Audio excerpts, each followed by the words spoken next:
Fala pessoal, sejam muito bem-vindos a mais um vídeo do canal e hoje o Contador Explica vai falar com você que está com CPF pendente de regularização. Mas antes eu gostaria de pedir uma gentileza, pessoal. Tem um botão aí abaixo, aperta ele, se inscreva nesse canal, ative esse sininho para o YouTube te avisar sobre os próximos vídeos. Então pessoal, sem mais delongas, rola a vinheta e bora pro vídeo.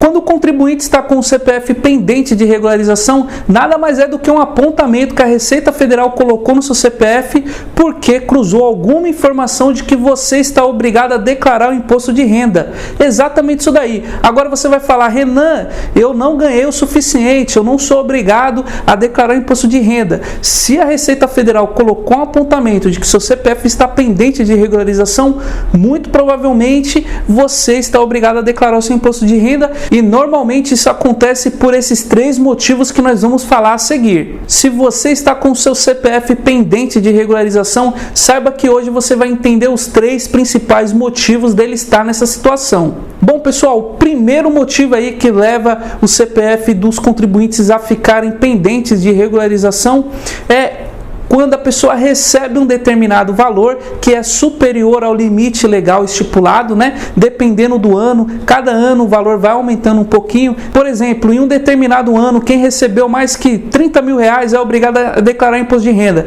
Às vezes você recebeu 30 mil reais em 1 centavo e isso já torna você obrigado a declarar imposto de renda, tá? Mas claro que isso aqui são valores fictícios. É um exemplo que eu estou dando para você entender e é um dos principais motivos que deixa ali o CPF pendente de regularização. Então, normalmente, a empresa que te pagou vai declarar para a Receita Federal que pagou ali para você 30 mil reais, entendeu? Então, a Receita cruza essa informação, chega na época de entregar um imposto de renda, você não declara que ganhou os 30 mil reais e aí, de tempos em tempos, a Receita cruza essas informações e acaba colocando ali um apontamento do seu CPF está pendente, justamente para você declarar que recebeu aqueles 30 mil reais. Aqui, claro que é um exemplo, e aí o seu CPF volta a ficar regular. Mas Renan, quais são os valores exatos que a Receita Federal obriga a pessoa a entregar um imposto de renda? Eu vou deixar aqui na descrição do vídeo o site da Receita Federal.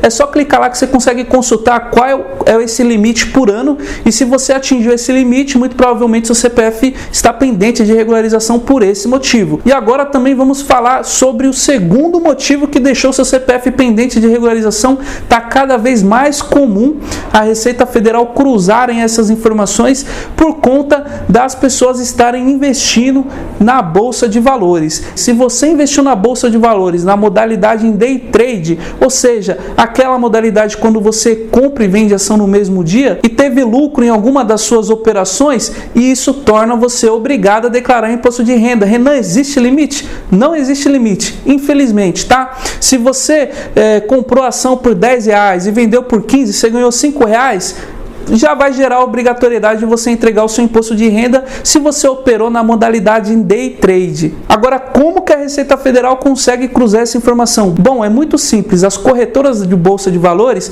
são obrigadas a reterem o imposto de renda. É o dedo duro que nós chamamos, né? Então, por exemplo, se você teve um ganho ali numa operação em Day Trade, a corretora é obrigada a reter 1% de imposto de renda sobre o ganho. E aí já surge um alerta na Receita Federal de que você ganhou algum valor, já que a corretora reteve esse valor aí de 1% do imposto de renda. E a Receita Federal, com essa informação, cruzam essas informações. Se chegar na época de entregar o seu imposto de renda e você não entregar, com certeza, depois de um tempo, seu CPF vai ficar pendente de regularização, justamente para você entregar essa declaração com as informações das operações em Day Trade. Agora, Renan, eu estou no prejuízo, eu operei, mas estou no prejuízo. Bom, se você está no prejuízo, você tem que declarar que está no prejuízo, tá? Isso não exclui você de enviar o imposto de renda. Você é obrigado a declarar o imposto de renda porque em algum mês você teve um lucro, por mais que você, no contexto geral, esteja no prejuízo durante aquele ano,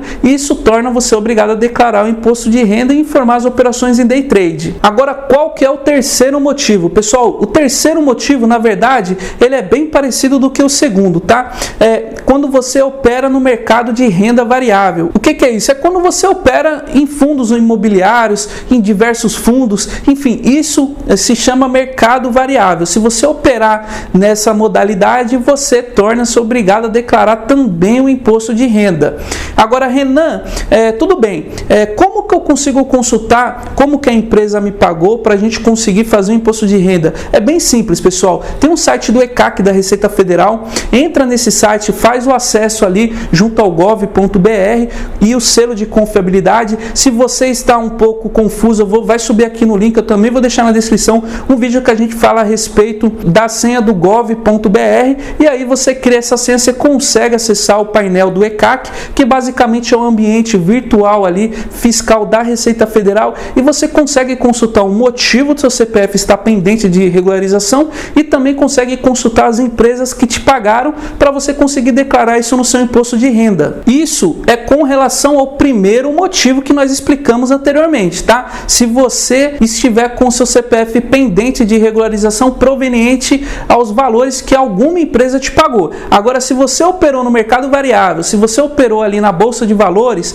o que você vai precisar fazer é o seguinte: acessa o sistema da corretora que você fez essas operações e puxa todas as notas de corretagem. Pessoal, tudo que você comprar de ação, vender de mercado futuro, enfim, toda a negociação que você fizer na corretora de bolsa de valores, vai surgir ali uma nota de corretagem. Então, para cada ato que você vai ter ali, tem essa nota, você precisa puxar todas essas notas e fazer ali um balanço de quanto que você comprou de ação versus quanto que você vendeu, se você teve lucro, calcular um imposto se foi day trade, se não foi day trade, foi swing trade, por exemplo, você tem aquela isenção de até 20 mil reais. Agora, se for day trade, você tem que apurar o imposto. Se você não pagou, você precisa pagar. Você precisa fazer um balanço para verificar se você está no prejuízo, se você está no lucro, acompanhar esse prejuízo, e isso você faz por uma planilha no Excel, tá? Eu vou deixar um link aqui se você quiser entender mais sobre isso. Eu super indico uma planilha que o escritório aqui utiliza para poder fazer o imposto de renda dos clientes, e aí nessa planilha é muito simples, você consegue importar essas notas de corretagem sem precisar estar digitando de forma manual as operações, o que facilita muito, porque não é pelo valor que você investiu, às vezes é pelo volume. As pessoas investem talvez pouco dinheiro, mas tem uma quantidade de volume, com a quantidade de compra e venda de ações, e essa planilha vai conseguir ajudar você a ganhar muito tempo, tá? Então, se você estiver interessado, eu vou deixar um link aqui para você adquirir essa planilha. Se você quiser fazer sozinho o seu imposto de renda, logicamente que a gente tem a nossa consultoria personalizada, eu também vou deixar na descrição do vídeo. Se você quiser que um contador, consultor, faça o seu imposto de renda, que garanta ali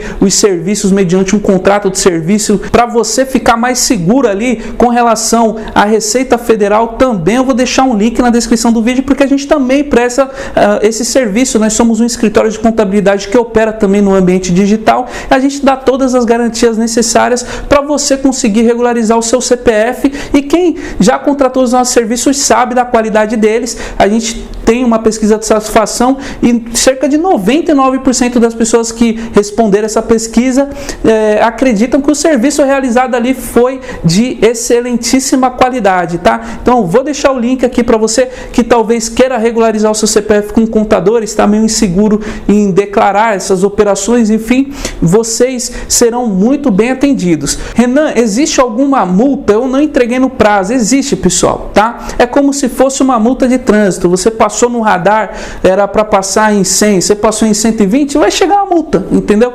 Igualmente é um imposto de renda. Você tem um prazo para declarar o imposto de renda. Se você não declarar no prazo, também vai ter uma multa pelo atraso na entrega, tá? A multa do imposto de renda hoje são R$ 165,74, tá? Isso, claro que são limitados a 20% do valor do imposto. O que é isso, Renan? Vamos supor que você deixou de entregar o seu imposto de renda e quando você fosse declarar, você ia pagar ali R$ 1.000 de imposto de renda.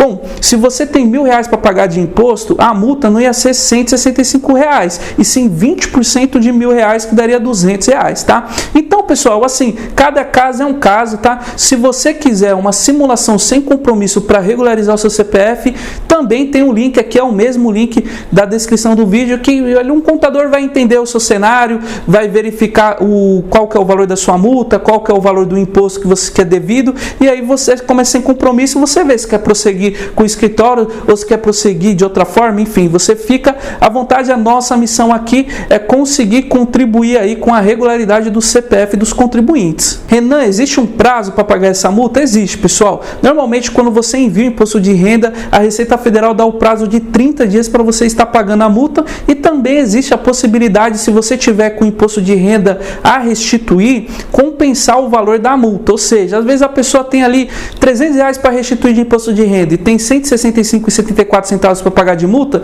a gente consegue compensar. Em vez de você pagar os R$165, você não paga e restitui a diferença ali para chegar nesses R$300, seria R$140, um exemplo, tá?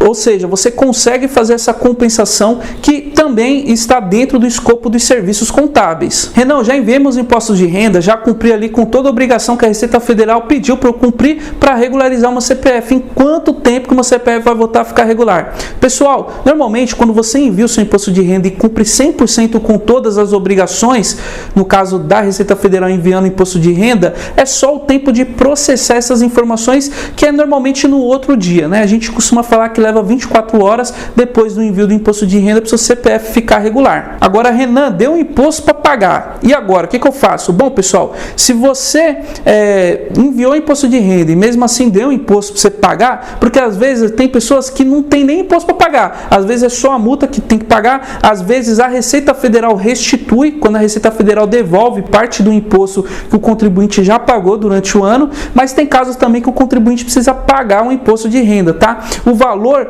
que dê para você pagar, esse valor está nominal, tá? Normalmente ele tem atualização monetária, normalmente são 20% de multa, mais a tabela Selic ali para conseguir atualizar o valor, e você consegue puxar essa guia atualizada pelo portal do ECAC da Receita Federal. Eu enviei meu imposto de renda e gerou ali um valor de restituição. O que significa isso, Renan? Bom, restituição, pessoal, a metodologia é muito simples, tá? Normalmente isso acontece quando você trabalha numa empresa, todo mês a empresa ali desconta ali um valor proveniente ao imposto de renda retido na fonte. Nada mais é do que a empresa está pagando imposto de renda por você de forma mensal. É mais fácil o governo ali, a Receita Federal, cobrar direto da empresa e pedir para descontar do contribuinte do que deixar isso a cargo das pessoas físicas, né? Então, assim, todo mês, um exemplo, você vai pagando ali R$100 de imposto de renda, todo mês R$100 de imposto de renda, fechou o ano, você pagou R$1.200, ou seja, a empresa descontou de você R$1.200. Eu vou falar assim, em números simples, em exemplos, para ficar melhor o entendimento, tá? Só que vamos supor, a empresa descontou R$1.200 naquele ano, nesse exemplo hipotético do seu olerite ali, do seu recibo de salário.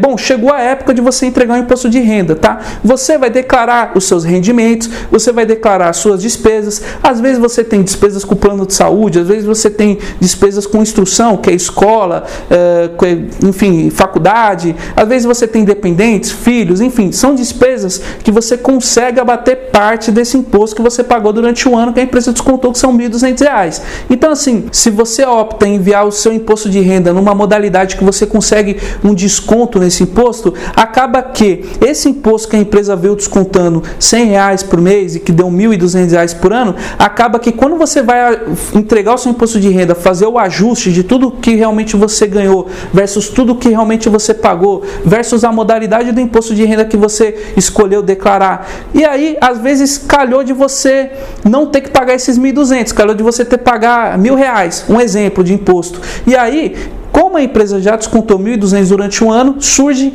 a obrigação, a necessidade da Receita Federal te ressarcir do valor que você pagou a mais de imposto, que nesse nosso exemplo são R$200, aí no caso você teria R$200 de imposto a restituir, tá? Que você consegue utilizar também para poder abater no valor da multa pelo atraso na entrega do imposto de renda ali, de no mínimo R$165,64. Normalmente a Receita Federal leva até 6 meses para poder depositar o valor da sua restituição na sua conta bancária. Agora sim, eu vou falar uma dúvida aqui que todo mundo tem. Quando a gente fala, você deixou de declarar imposto de renda do ano de 2021, do ano de 2020, por exemplo.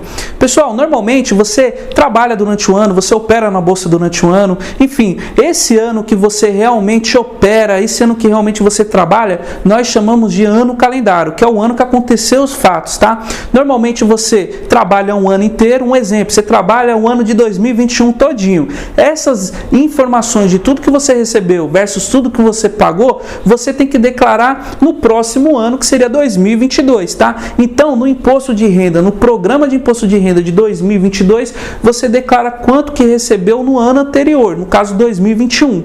Nesse nosso exemplo, o ano calendário seria 2021 e o ano exercício, que é o ano do programa, seria 2022. Explica melhor, Renan, sobre essas duas modalidades de entregar o imposto de renda. Pessoal, fica um alerta aqui para todos os inscritos do canal. Quando você vai entregar o seu imposto de renda, você escolhe duas modalidades, ou pela modalidade de deduções legais, ou pela modalidade do desconto simplificado, tá? Uma informação muito importante: se você envia errado, um exemplo, enviou na modalidade de deduções legais, enviou, já era, não tem como mais voltar atrás para um modo de desconto simplificado, porque às vezes é mais viável você optar por um formato de declaração do que pelo outro, já que pelo um talvez você restitua mais dinheiro ou pague menos multa, né? Então assim, cada caso é cada caso, é bom você analisar qual é o melhor formato ali de entregar a sua declaração antes de entregar, porque depois que entrega, se ela estiver em atraso, você não consegue mudar, tá? Então já vi casos de pessoas que enviaram o imposto de renda pela modalidade de deduções legais, sendo que seria muito mais vantajoso ele optar pelo desconto simplificado. E não tem como voltar atrás, infelizmente, a pessoa acaba pagando uma multa desnecessária a mais, acaba deixando de restituir um determinado valor por conta dessa ação ali, que às vezes a pessoa não sabia. Então, se você está assistindo esse vídeo, isso não vai acontecer com você. Antes de enviar, olha antes, o próprio programa já simula ali, é bem tranquilo, tá? Agora, se a sua declaração está no prazo, aí você consegue mudar ela, não tem problema. Você pode mudar de simplificada para deduções legais, mas só se a declaração estiver no prazo. Depois que passou do prazo, você não consegue fazer essa mudança. Bom, pessoal, eu espero que eu tenha passado aqui um contexto geral sobre o CPF pendente de regularização. Se você gostou desse vídeo, deixa um like, comenta aí, nem que seja uma coisa bem simples, tá? Mas não deixa de comentar, de dar o like, porque isso ajuda muito o canal, tá? E se você não é inscrito, se inscreva nesse canal, ative esse sininho que rolam vídeos novos toda semana, tá bom? Então, muito obrigado para vocês que chegaram até aqui e até a próxima!